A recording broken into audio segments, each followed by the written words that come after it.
નમસ્કાર દર્શક મિત્રો, એડી ન્યૂઝમાં આપનું હાર્દિક સ્વાગત છે। હું છું આપની સાથે આરડી વાઘેલા। જોઈએ આજના મુખ્ય સમાચાર। અંકલેશ્વરના ડઢાલ પાસેની ડ્રીમ સિટી સોસાયટીમાંથી વિદેશી દારૂના જથ્થા સાથે ઈસમ ઝડપાયો। અંકલેશ્વર તાલુકાના ડઢાલ પાસેની ડ્રીમ સિટી સોસાયટીમાંથી રૂરલ પોલીસે વિદેશી દારૂના જથ્થા સાથે એક ઈસમની અટકાયત કરી કાયદેસરની કાર્યવાહી હાથ ધરી છે।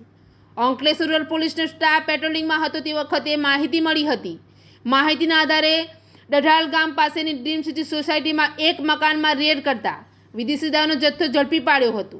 પોલીસે ₹9,609 વિદેશી દારૂનો જથ્થો કબજે કરી મૂળ નર્મદા જિલ્લાના ડેડિયાપાડા તાલુકાના અને હાલ ડ્રીમ સિટી સોસાયટીમાં રહેતા સંજય રણજીત વસાવાની ધરપકડ કરી ગુનો નોંધી વધુ તપાસ હાથ ધરી છે।